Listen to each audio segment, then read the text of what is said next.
Hey, everybody. It's a good day for my fellow ASTI community. Our 2026 conference may be over, but the learning is not stopping. My name is Melody McAllister, and as the director of ASTI, I'd like to welcome Mark Quattrocchi. Mark, did I say your last name right?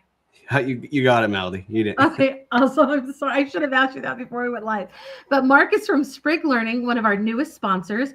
And this is the third in our post ASTI webinar series.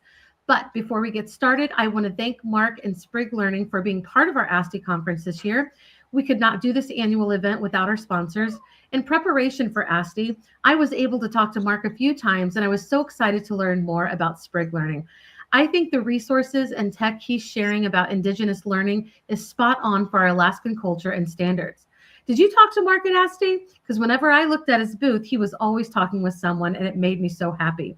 His webinar today, Reimagining Early Literacy, Empowering Educators and Celebrating Culturally Responsive Innovation, is all about exploring how digital progress monitoring tools like Sprig Reading can help educators close reading gaps, personalize instruction, and celebrate cultural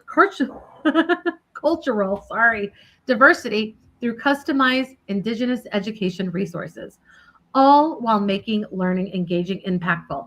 That was a mouthful. Thank you for bearing with me. Before we get started, Mark, how are you doing? How did you like ASTI? And can you share a little bit about yourself? Yeah, thanks for that intro, Melody. And thanks for having me on today. I want to start by just saying that. And so nice to talk with you again. One of my favorite parts about ASTI is just talking with yourself, talking with all the organizers. You have an incredible team, and we're able to put on such a fantastic event.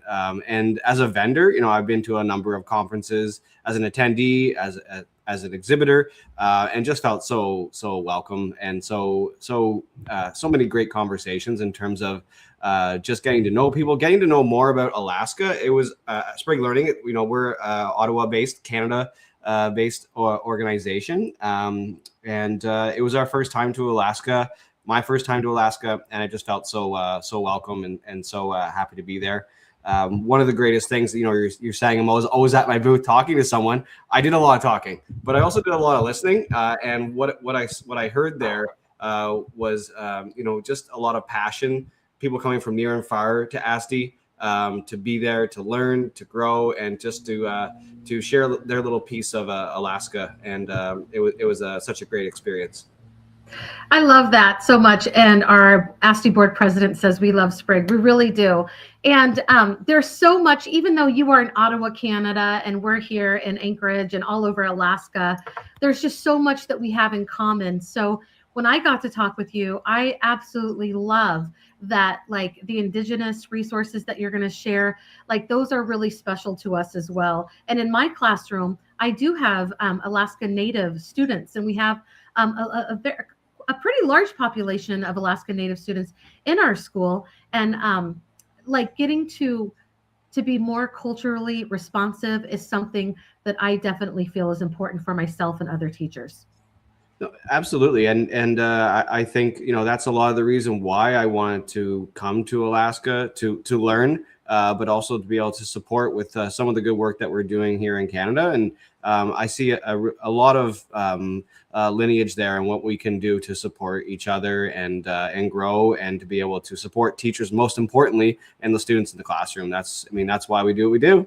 It's for people like you, Melody. Like, you're in the classroom and you're working with students, and if you don't have the resources that you need to be able to engage them in the proper way, then it becomes more difficult. We want to make learning fun. You want to make it relevant.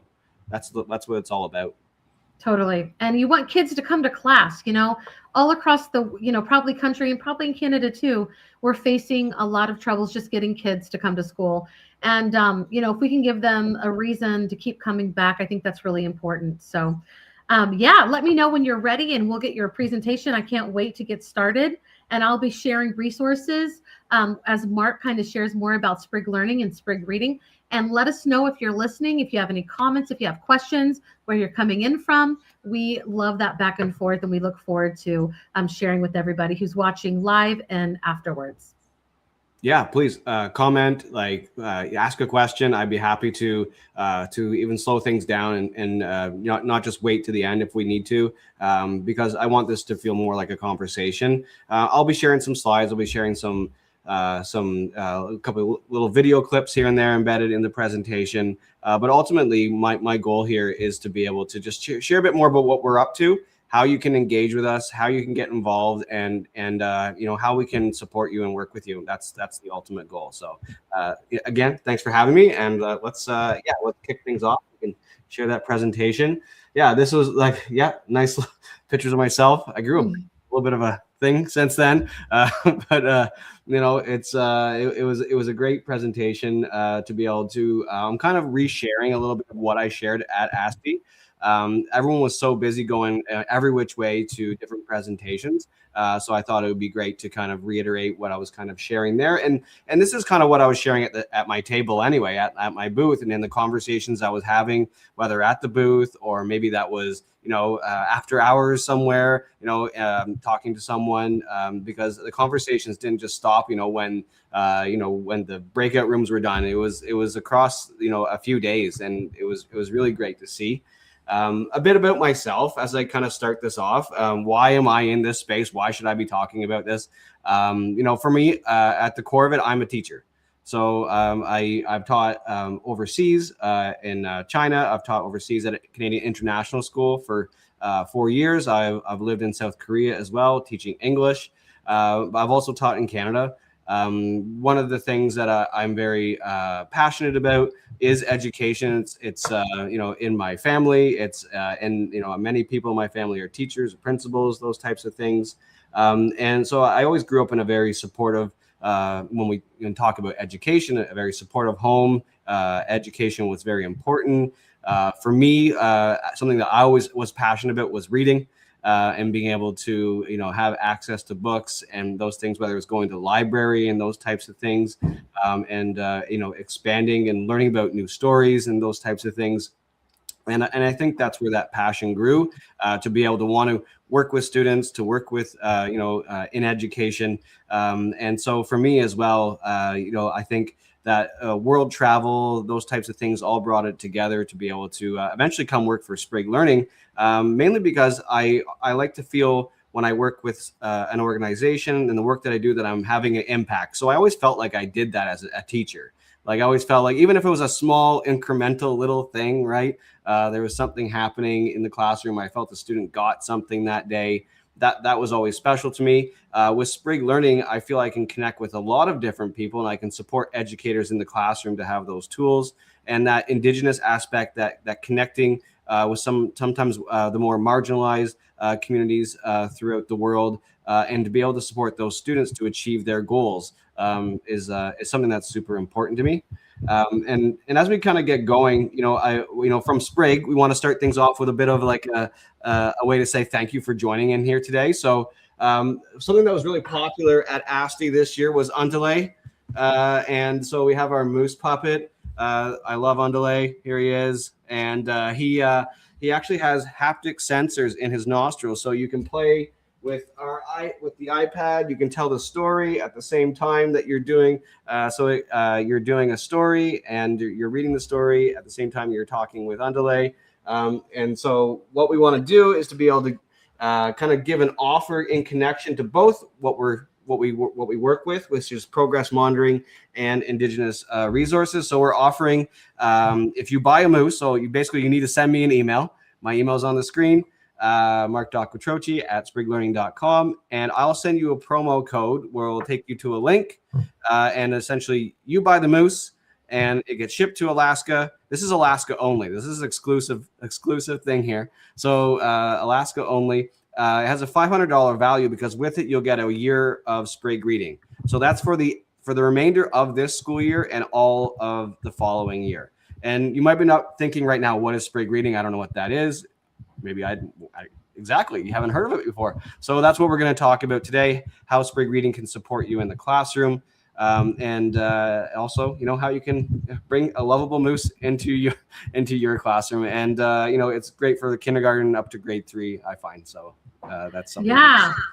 Okay, so I try to put your email up there. Did I get it right so that people can just copy and paste it? Mark Quattrocchi. It's 2 T's and 2 C's, guys. Yeah, I'll repost it, making sure that you got the right one. Anthony says, great deal. I agree. Just for Alaska, just for Alaskan educators. I love it. Yes, just for Alaskan educators, just for basically just for ASTE for this session. So that's what we're offering. Just for ASTE. Just for ASTE. Yes, which is a great reason to be a member. So I love it. I'm gonna showcase Mark's email again, just in case I didn't spell it correctly. Make sure to reach out to him if you are interested in getting. Wait, what is his name? Is Antlers? Andale.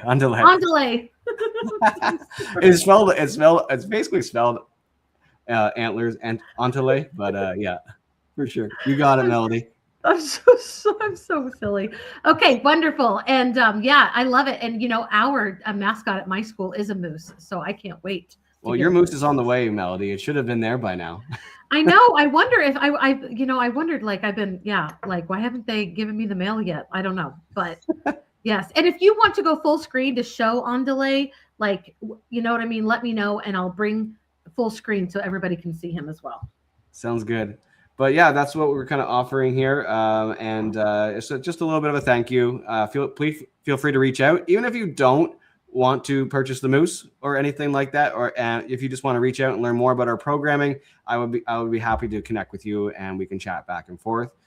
You have my email there, and we'll share it again at the end.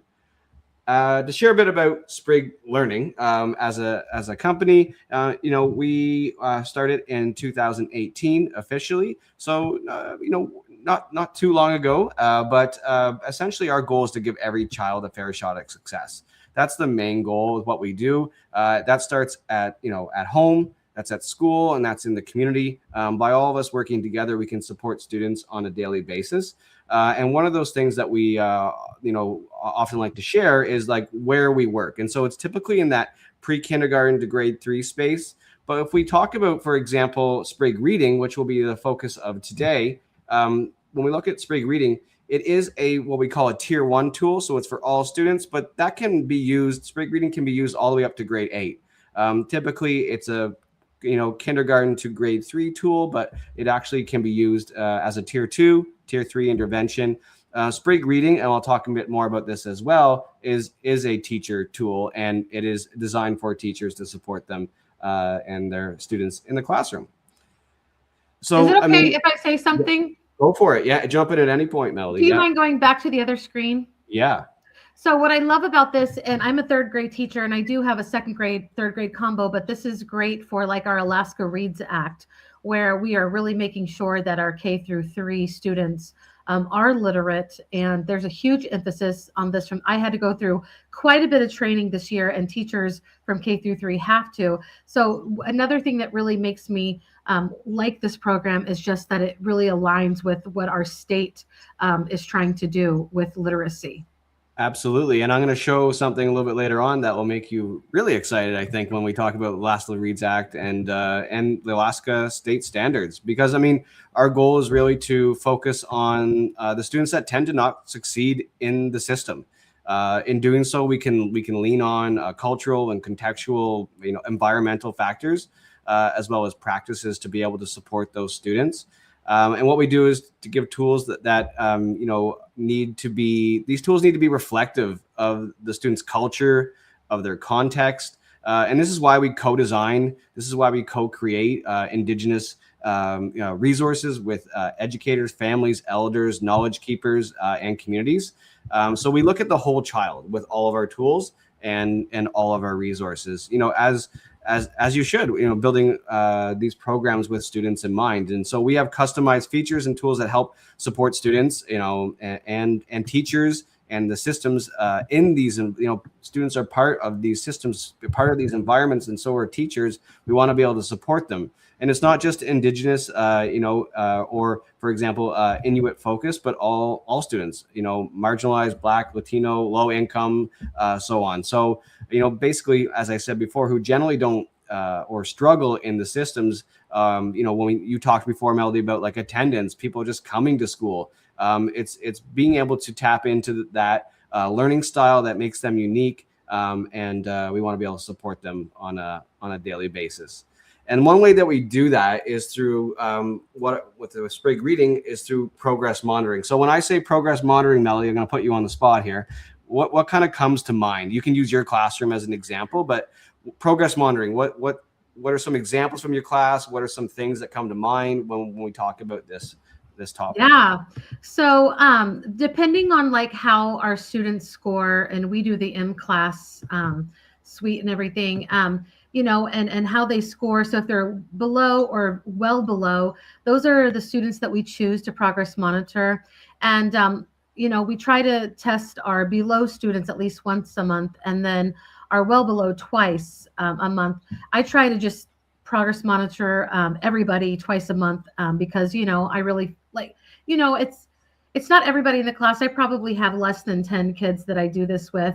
And, they come and sit by me and they do the testing where they're like, ours is made up words, right? So they have a minute where they have to use their phonetic skills to read these made up words. And at first it's kind of weird, but they get really used to it. And so that's kind of what we do. And then we, it keeps track of our scoring and things like that. And then we share that. We document it. We share it with parents quite a few times through the year. And then we analyze it at the end of the year and see if they need more help or if they have made enough progress. That's what it looks like in my classroom. Absolutely. Yeah. That's a great example. That's the example of like, ongoing assessment, that's actually diagnostic assessment too, those nonsense words. And that's a real tell. And those nonsense words are tough and tricky and weird. And like, they're like, this is not right. I don't feel right. But once they get the hang of it, then no, it's definitely grounded in that science of reading, that idea of supporting students, where they're at. And so you get that base level idea, how they're progressing. Typically, this is what progress monitoring kind of looks like in the classroom. For me, I was using when I was in the grade 5 classroom, an Excel document that I had going on, and it was good a little bit, for report cards and things like that, but it was missing a lot of pieces. Sometimes people did it by hand, sticky notes, like check boxes, connected to the state standards, those types of things. And this is, we've kind of designed this idea here. We call this our, it's a 2x2. This is the assessment reading landscape. So I'll kind of break it down a bit here. So essentially, if you go top to bottom, you have all the students at the top. So all students. And then at the bottom, your at-risk students. And then across you have how often, horizontally, how often an assessment happens. So you have your universal screeners. So those are the screeners, the early literacy screeners. I know Alaska does that happen, one time, usually in probably September, October. And then depending on how the student does, maybe you do one again at the end of the year, May or April or something like that.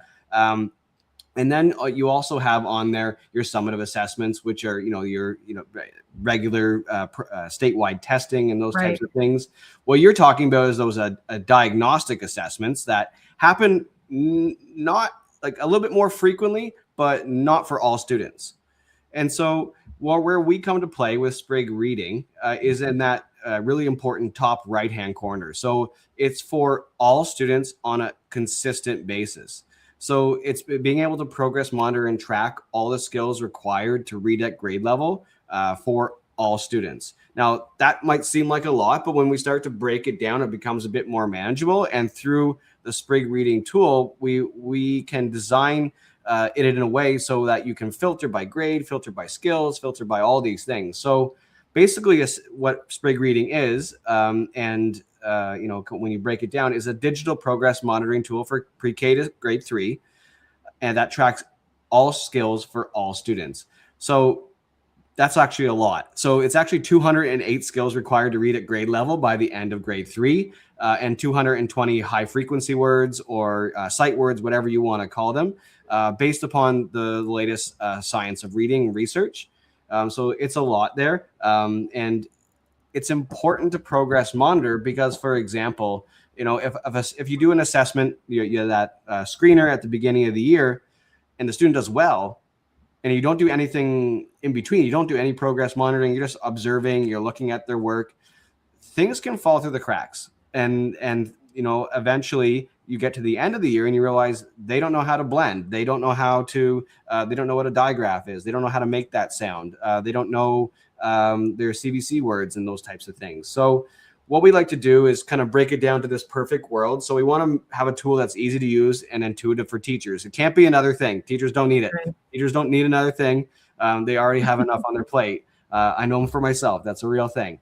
It covers all the foundational reading skills. It also provides data that drives instruction. That's where Sprig Reading really comes in, is actually gives you the data and you can make sense of that data to help form your student groups. Your kidney bean tables, like those types of things. So like when you are doing those small group activities, or when you need to kind of pull 3 or 4 students aside, you know exactly, who's been struggling, and you know exactly, what support they need. It also enhances what you already have. And I'll get into that a little bit later on, because as I said, we don't want to be something else, because when you look at what a teacher has to cover, this is all the skills. It's a pile, like it's really hard to see. But essentially all these skills break down into, 6 main buckets, which is oral language and vocabulary, phonological awareness, phonics, fluency, comprehension, and those high frequency words. What we find typically is that there's a lot of focus on phonics. There's a lot of focus on phonological awareness in the classroom, especially in the early years. But where people miss and where students kind of slip through is that comprehension and fluency piece, right? So they could read all day long. They could read the hardest novel that's ever, they could read something at a grade 8 level, but do they understand it? Do they understand what they are reading? And can they, express it back to you in logical terms? So, we like to break it down in this way that, that is easy to use, and it isn't intuitive for teachers to be able to kind of log in, get going. With Sprig Reading, it's like 10 minutes. You're ready. You're off to the races. You got all your students in, and, everything is off to go. But essentially what you have is your student names on the left-hand side, and you have your skills at the top, the foundational skills. So this is just simple, a lowercase b, all that. So this is, we're talking pre-K, kindergarten, early grade 1 kind of things here. And then you have a legend here. And so essentially you're filling in these circle charts when a skill has been assessed. So that's the color coding. That's nice and bright and beautiful. And essentially, has a skill been mastered? Does it need more practice, or does it need more explicit instruction? And so you're going through, you're doing a lesson, and it's made for the iPad. But it can be used on anything. It can be used on Chromebooks. It can be used on a desktop, and it can be even used on your phone. And so essentially, it's a running record of what's happening in the class. And I'll show how it kind of works a little bit more, in connection to what you're already using. And so again, we're diving into all these skills. And so there, as I mentioned, there's 208 skills, 220 high frequency words that students need to be able to master by the end of grade 3 to just read at grade level, to read at that grade level. They don't all happen in 1 year, but if they master those skills, they will be able to read, period. They will be able to read.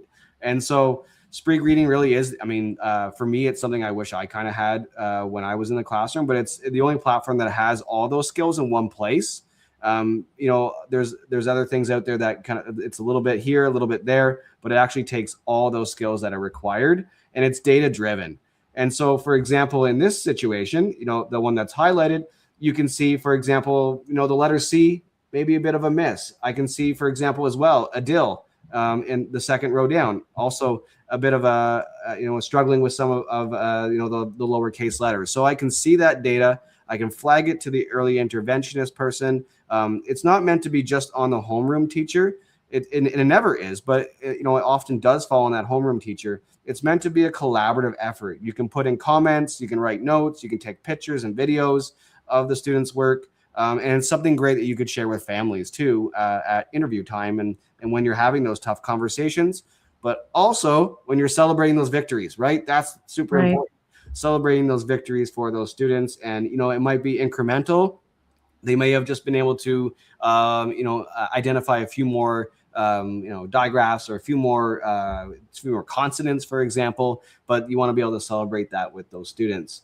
And it provides reports for the teacher. and it reports out at the student level, at the classroom level, at the district level, at the school level and district level, all this data, and it can bucket into, like, is it phonics that we're struggling with as a school? Is it comprehension we're struggling with as a school?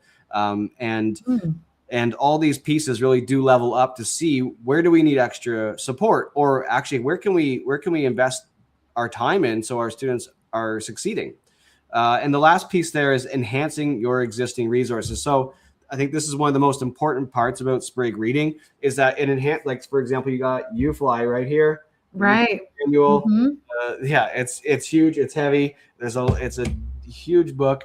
But what essentially we have done is take all those skills, and UFly tests a large majority of them, not so much the fluency and the comprehension, but what we've done is actually take all those skills. And if, for example, lesson 1, you have about 3 new skills, lesson 2, you have 3 new skills, and those are all grounded in the science of reading. Those are all the skills required to read at grade level. And so those are all just done in sequential order. It drops down and you can just click and go. You don't have to start at lesson 1. You don't need to backtrack. If you're on lesson 47 with UFly, you can pick Sprig Reading right up and start going from there. You don't need to backtrack or anything like that. That's incredible. Can I ask you a question? Yeah, go for it. So, and I love that, because part of our WIN groups, I mean, we break our students up, and UFly is definitely something. And I want to just say that Crystal says that she had so much fun meeting you at the conference. Thank you, Crystal.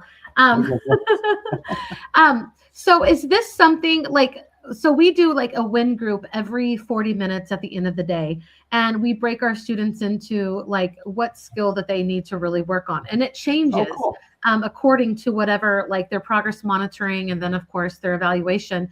And so is Sprig, and we're talking about Sprig Reading, right? Yep, this is Sprig Reading specific. Okay. Yeah, and I'll get into some of the Indigenous resources called how we meld those two things in a second. Okay. So are they, like, when they're doing the UFly, is this like a lesson that I could print off? Is this a lesson that kids get on their Chromebook and do? Like, what is the delivery like for this? Yeah, so the teacher is just doing the regular delivery of how they would deliver the UFly lesson if they're using UFly, or your regular phonics lesson. Depends on the approach, and not every school uses UFly. I get that. This is just one alignment that we found very, very helpful in terms of supporting educators in the classroom, whether that's at tier 1. Sometimes UFly is used at tier 2 level to support students that way. But essentially, it is a teacher tool. We do have embedded activities and resources, and I'll share what that kind of looks like depending on the skills that you're tackling. So we do supply some supplemental things. We also have embedded PD on every one of those buckets, the 6 buckets. We have a 20-minute PD through our partners at Ascend Smarter Intervention. They're leaders in the latest science of reading research, and so all that kind of comes together to be able to support the teacher in the classroom. This is a teacher tool. The students don't interact with Sprig Reading unless, for example, you're printing off a resource, or maybe if you're working one-to-one, they can fill in the circle chart with it on their own. But the idea is that it's a teacher tool. It's meant to be a progress monitoring assessment, running assessment throughout the year, and all that data. So like one great thing for me as a teacher. So you have a student in grade 1, well, all that data carries forward to grade 2, and you're not starting fresh as a teacher. You have all that data, even if you transfer from a different school within like, for example, Anchorage, that data would follow you as well. Awesome. So this is not like a sit and get on your Chromebook, on your iPad. This is just a teacher tool to use while you're teaching phonics and all of that for your K through 3, but possibly up to 8th grade. All right. I like that. I like it for another reason, because I think a lot of teachers are not looking for another program to stick their kids in front of.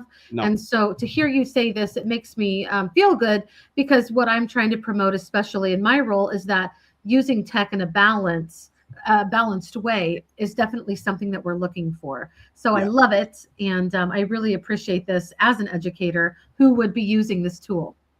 Yeah, and absolutely. It is a tool that is designed by teachers for teachers. That's the purpose. Yeah, that's the 100% purpose, is to be able to support the teacher in the classroom, tracking individual students, tracking the whole class.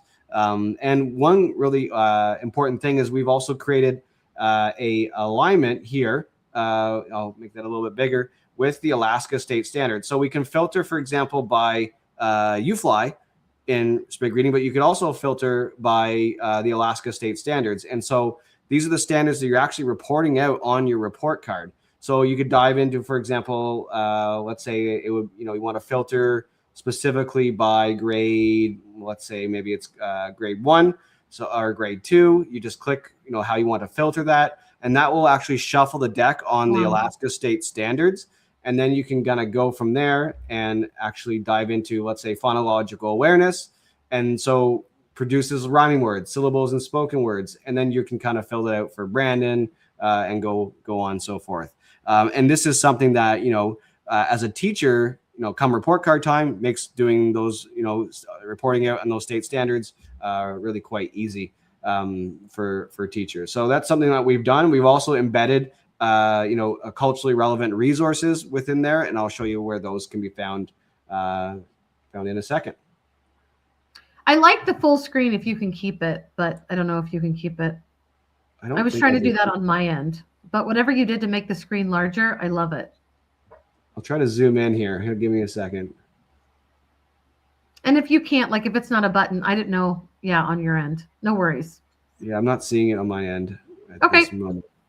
But yeah, essentially, yeah. So essentially, yeah, we're connected to a number of different resources, and for example, decodables. We're adding decodables and things like that, and it's meant to be embedded within the teacher's regular day. It's not, again, meant to be something else. They've said, we've looked at some of our case studies and research, and every minute that you're kind of spending, work. Progress monitoring, you're actually saving 5 minutes in planning, because you know exactly what you're supposed to be doing. You see where your gaps are, and actually gives you ideas for like, oh, I should be focusing on that. As a teacher, I actually don't do that.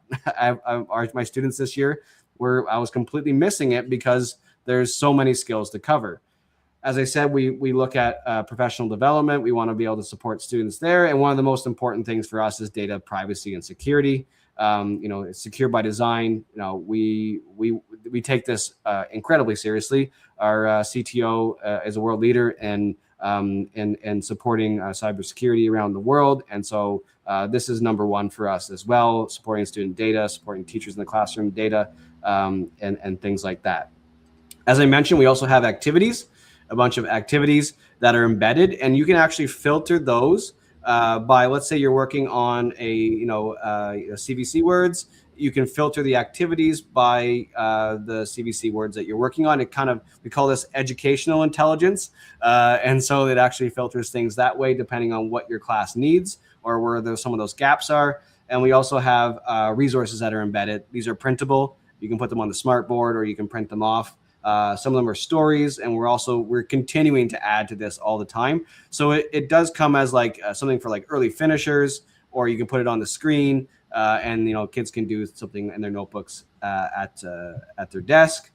One thing that I'm very proud of as well is our success guarantee. So we have a 90% success guarantee with Sprig Reading, or it's actually your money back. Awesome. Yeah, exactly. So there's not much risk to being able to use Sprig Reading. And so as long as it's being used on a consistent basis, so our 90% proven results, this is something that, it's not just downtown Chicago or Seattle. Actually, where we found we've been most successful are in those isolated northern those types of communities that students generally struggle with some of with reading comprehension and those types of things. And so Sprig Reading, that's kind of a look at, jump in. Yeah, is it okay? I have a question. Do you remember Janitza? She was one of our opening keynotes. She is watching, and she has a great question. She said, this is great. I would love to see more student examples. Would you say you've had more success with a specific grade group? So it is K to 3. Where we find it most successful is actually just starting it right in kindergarten. And that doesn't matter, urban, rural, marginalized, or, depending on where you are. We have found, for example, we work with a number of Indigenous communities across Canada, specifically, who are using Sprig Reading, and we found a high degree of success in those environments. Also because Sprig Reading is offline. So it's online, offline. So not when, like, of course, the internet's going to crash for sure. And so that's why it's been successful as well in those communities. So we can actually record the data, and it's not just lost to the next year or lost when the teacher leaves, or or something happens, like coffee spilled all over the notes and things like that. So it's secure. It's made to last. But Jerry, it's nice to see you. Me and her actually connected at one point after ASTE. It's just such a great, I think ASTE is such a great place to meet so many like-minded, interesting, cool people doing some similar work. So thanks for tuning in. That's great. It is. She's amazing, and I'm going to have her get a webinar too. It's funny that you said coffee spill, because I literally did that yesterday. And I was like, oh man, yeah, it was crazy. It was on my table, and my students had to help me get it all cleaned up, because it does happen. It's a real thing. If people say it's not it's a real thing. Like, yep. So, I mean, as we kind of look, trying to transitioning here and saying, yes, okay, Sprig Reading is great. It's for teachers. It makes, you can track all the skills to be able to read. We know that being able to read is one of the foundational indicators of success. And there is a really strong correlation between being able to read by the end of grade 3 and graduating at the end of high school. Unfortunately, that is the case, but being able to read at an earlier age, being able to support students and they don't fall behind at an early age is super important. And so many students are actually coming into school with what we call the 10,000 word gap. You've heard of that before, Melody? Mm-hmm. Yeah. And so, I mean, students, many are, coming in, starting school in grade 1. Some students are not doing kindergarten, right? We know this, with, 10,000 words less, sometimes even more, like 10,000 words less. And this is not really a student issue. I don't see this as a student issue. It's a vocabulary issue. And so in many cases, English just isn't spoken at home, specifically like in Alaska and in many communities, especially the further you get, I would say, out of Anchorage, right? Students start from behind the starting gate with their vocabulary. And we see this, it's evident in every classroom, no matter where you go in the world, actually. So it's not just something that happens in Alaska. We know this happens across United States, across Canada, across the world. But it's usually more prevalent in communities that are isolated, that that are speaking a different language at home. Sprig Reading, as I said, is a tier 1 tool, but it's designed for a critical few that it's hyper focused on students that tend to struggle. And I love that you mentioned the Alaska Reads Act, because that's super important. Because we need to be research focused. We need to be data driven. We need to be informed. We need to have the right data grounded in the science of reading. And I know Alaska has truly embraced this idea and the way forward. And I think we're all on the right track with where that's going. However, we need more instructional materials in the classroom and culturally relevant resources that are localized and co-designed with Indigenous people. So, I mean, this will look at different. This will look different for the Dene in Alaska as opposed to Anishinaabe in Northern Ontario in Canada. We won't shift the needle, I think, here unless the tools and resources are intentionally designed and with pedagogy for school and for at home. Everything we do is rooted in this holistic approach. And we know that learning is not just done in the 4 walls of the classroom. We know that, especially like in Alaska, there's so much like with land-based learning and just like what you can gain from the family and the community and the elders. It's super important. And so what we do is basically we work with elders, we work with knowledge keepers, we work with educators to be able to create stories, to create characters that are reflective of the people in the community in which we're working. And so, for me, I'm a white male born in Canada, had, in many ways, every opportunity, access to water, access to education, access to libraries and books and things like that. And so, what we want to be able to do is speak with elders, speak with people in the community. So it's them leading the education, them leading the stories, and preserving this culture, history, and heritage. And so what we do is to create resources, though, that are fun and exciting and relatable for our younger students. Where we find for especially Indigenous communities, Inuit, Métis, First Nations, is that the stories that they're reading do not look like them, their culture, their history, their heritage. It's something from Chicago or Toronto. It's a story that is unrelatable. And so we want to be able to bring that to life through books and through stories. And so that's what we do. We create these stories, and they are connected with Sprig Reading. They're connected with the skills that are being taught. And so, like, for example, you got this book here. Here, wait. Yeah. I want it to be big. So hold Sure. on. I'm gonna. Yeah. Okay. Show it again. Okay. So we have physical books. Like, we have these physical books that we create in partnership. For example, this book was created in partnership with the Mi'kmaq in Western Canada. The Mi'kmaq have been incredible in terms of being able to partner with us and create these stories. But we also have, like, on the iPad, we have all these stories are digital. What we do is we bring the voices of the elders into the story. You hear the accent, you hear the language. And so it's recorded in English, it's recorded in Tachone, it's recorded in Anishinaabe, it's recorded in whatever language is being taught, Cree, Dene, it could be, it just depends on where we're working. We work in over 10 different languages across 40 different communities, and we're always expanding. And we want to be able to tell those stories. And so it could be something about, for example, I was saying like gathers medicine. Like, that's something that's really important in that community where this story was created. But maybe in Alaska, it's a completely different story. Maybe it's a completely different tradition. Maybe it's something entirely unique to that region. And what we do is we gather these stories in a way that is unique to that region. So, for example, in the app, you'll actually hear like birds chirping in the background that have been recorded in that community. You'll actually hear like the snow crunching as you're walking, as the characters are walking across the snow. In the actual books, the background is reflective of the community in which that we're working. So it actually, like, that looks like the tree in my backyard, like that kind of thing. So can I ask you a question? Yeah.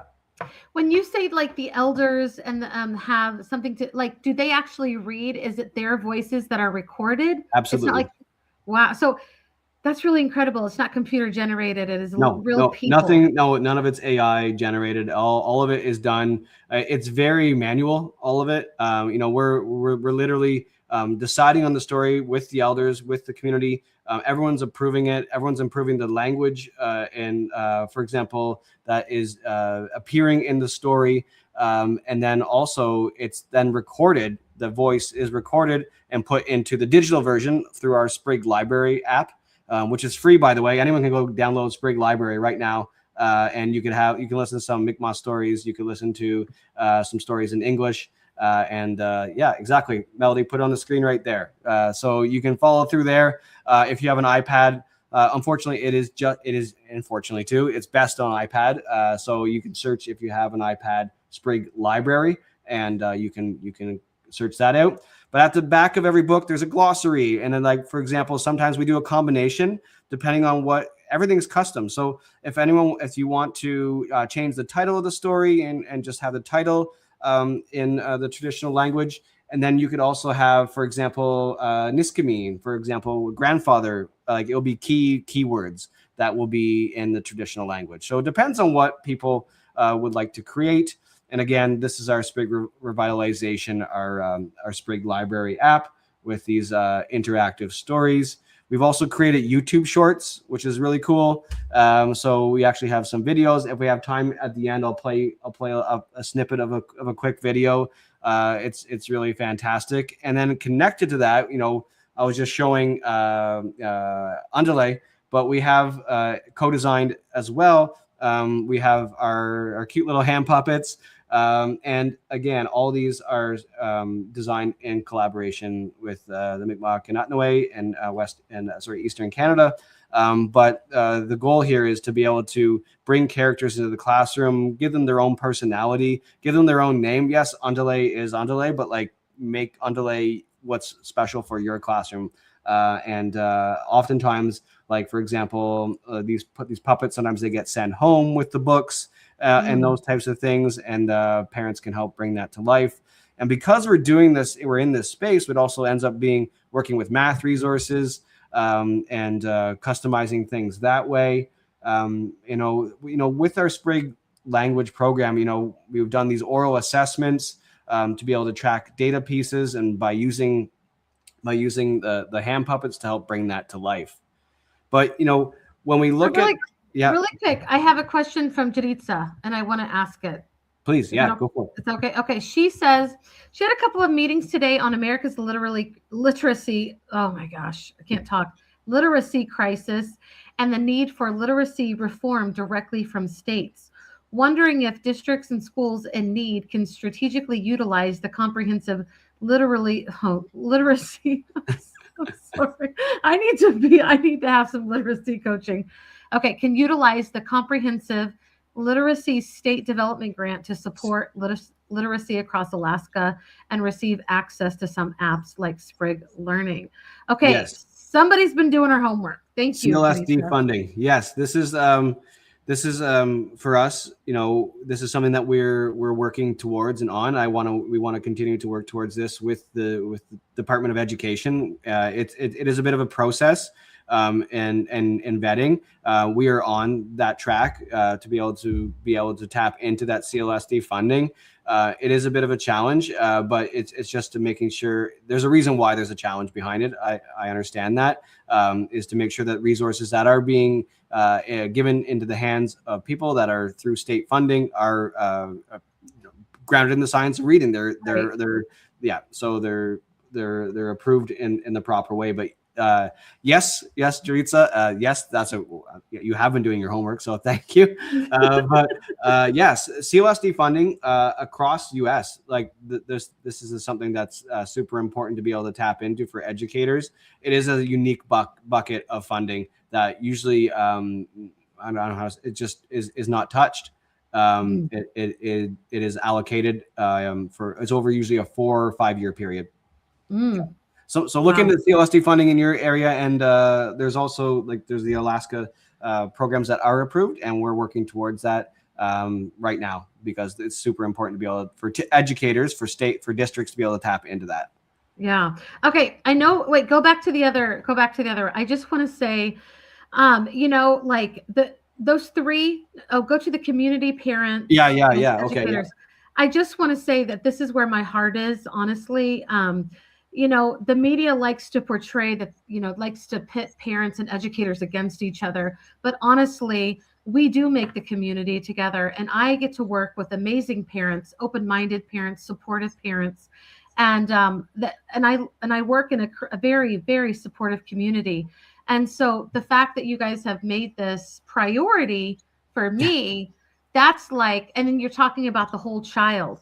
That's something that I've talked about when I do presentations, really looking at if you're not looking at the whole child, you're missing a cornerstone piece to reach your children in front of you. And so just as an educator who really cares about this and who cares about building community, these are things that if you're not looking at it and you're not prioritizing, it's really fundamentally not going to work long term. So thank you. Absolutely. These three pieces they're not disconnected. They are very much connected.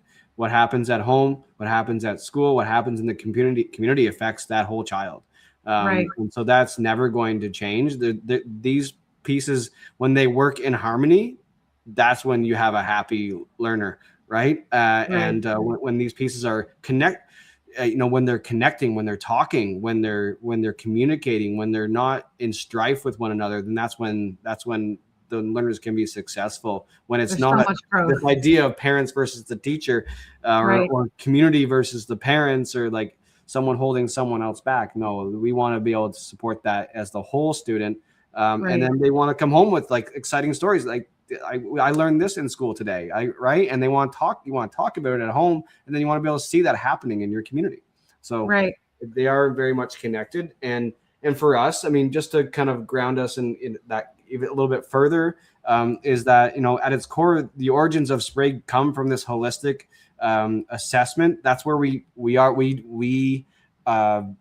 very passionate about that idea of assessment and being able to support teachers and students in the classroom, and making sure it's in line with the latest research and what learning, as I said before, Chicago perspective in Alaska really doesn't work.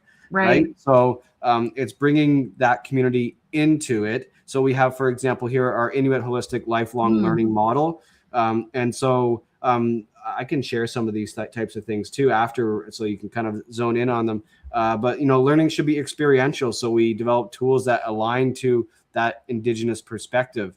And it all kind of comes back to this, our 2x2. And so, is looking back at where we started.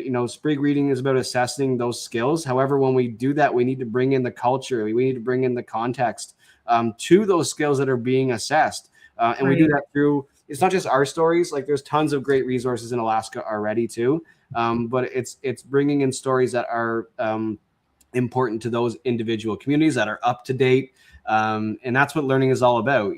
This is education with the whole student, as you're saying, the whole student in mind.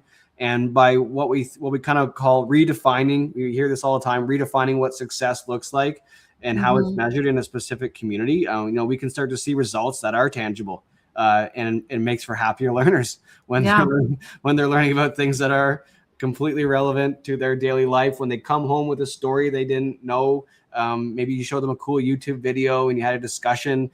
Maybe it's a story about a tradition that they hadn't really experienced in their family before, and then maybe their grandparents can talk to them about that, and maybe why that's changed, or maybe we can bring that back, and that's how I think real learning happens, and that's where you see those light bulbs coming on.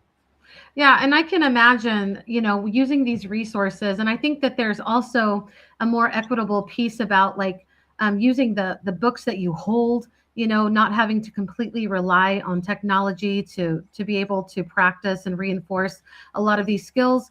And then, just the reinforcement of, language and the revitalization and the priority on that, which is a priority across our state. And definitely the further north you get and the more, it's like honestly, we don't have necessarily the same type of Wi-Fi and internet access across our entire state, which makes Alaska very unique in that.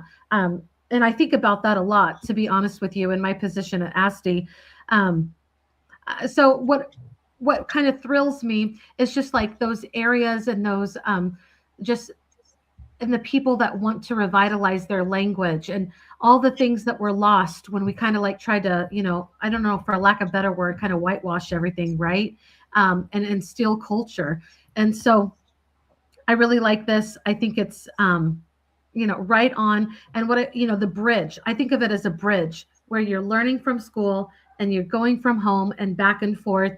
And those, the things that are important in families and school, they come together and they're not separate. And we don't see that enough in education.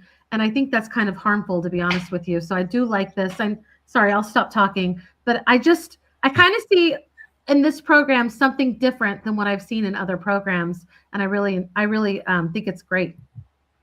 Thank you, Melody. And yeah, it's something that's super important, especially that revitalization of language piece, and being able to preserve that. We've worked with organizations before to for example, develop Indigenous keyboards. We've worked with to be able to students can actually type in their native language. We've also been able to bring back or preserve languages for the younger generation, because if they're not starting to learn it, in kindergarten, grade 1, grade 2, it becomes harder and harder.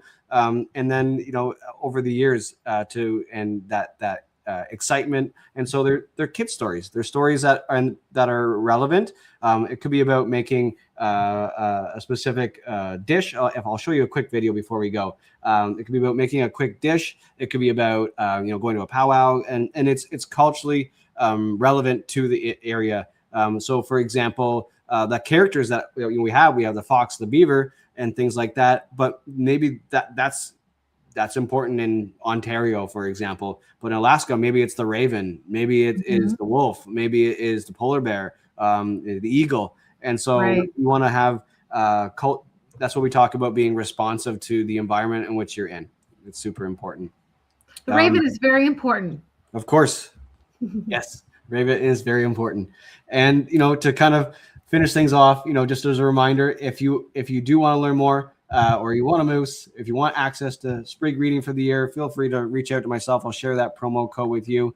If you want to learn more about Sprig Learning, you can always scan this code. This will take you to our webpage, specifically to Sprig Reading, and you can kind of scan that now if you like, or just type in spriglearning.com. It'll get you there. I'm going to stop sharing this screen for now, if that makes sense. And I'd like to end in like a kind of a feel-good kind of story. Just give me a second.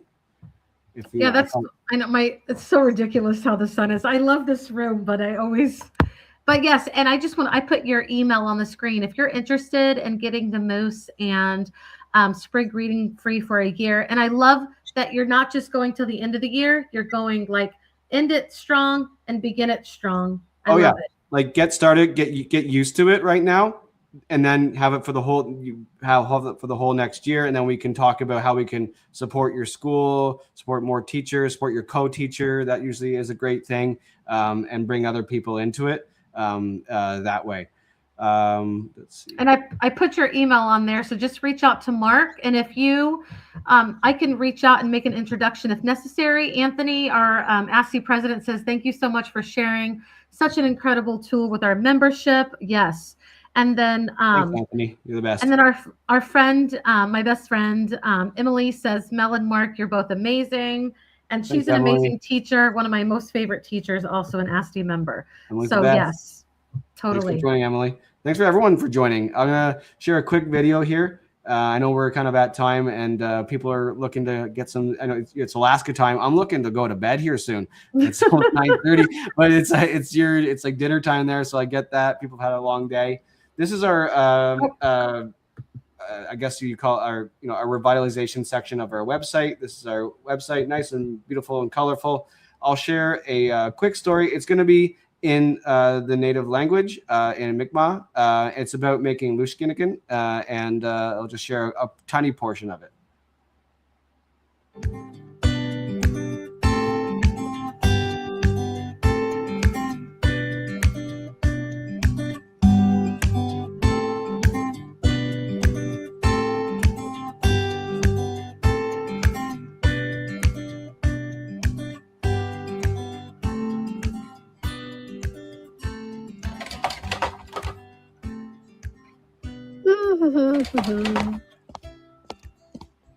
Hoi Gwilym Elliot. Hammesi wedi do luskinikin no kumi. Oh Elliot. Del dedem gesparu up ne wulagu. Kedu abonum in pilu. Basically, I want to make the bread. I want to make this. Oh, I'll make it with you. Do? Kelloho? Elliot. Kesadem amal dochtik. Weladin no kumi. Na welia Elliot. Nakasiptinasi. Keskedel ma wodu go hoy nuda. Uldu no luskinikin. Oh, well dasinanike. Sa kedu do luskinikinum.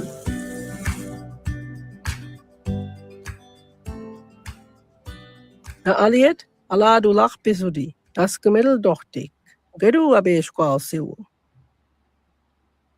Weladin no kumi. Kijadi kedu nedeltum.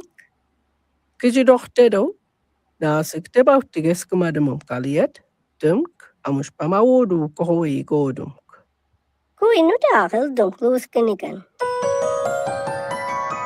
Nudades nugnanijig, hanipsum quabeshkal. Newijig meskel kigem huanchij abida da hane. Deutejid abchejim huanchij salaway. Akadaik hanipsumun mime. Tabusijig hanipsumun samwan. Nudanelt meskilk eptahan. Gosignach. Ach nadugen milkiptinat. Kuday gil Elliot. Is So I was going to pause it there. Essentially, Mhm. you know, they actually get into it. They make the you call it bannock. It's lushkinikin. Everyone has their own way to make it's a version of fried bread. But what it instills and what it shows is not just how to make it for that community, but it starts a conversation. Like that's Right. not how we make it at our house. That's not how. Let's try to make it. Like it's all that, right? And so these are the stories we want to preserve. These are the, you know, this is one example of a traditional, you know, food, but it's also a conversation starter. And we have the video in English, it's in French, it's in Mi'kmaq, and that's some of the work that we've been able to be privileged to be able to be a part of. And just want to thank, you know, as on this kind of idea of you know, gratitude, thank the people that are, you know, in our corner to be able to do this work. And thank all the teachers that joined here today. And it's just such a great opportunity to be able to engage students in a way that is authentic and you know, is exciting for them and makes learning fun. I love it. I've never seen something like this, and I think it's very special and very timely.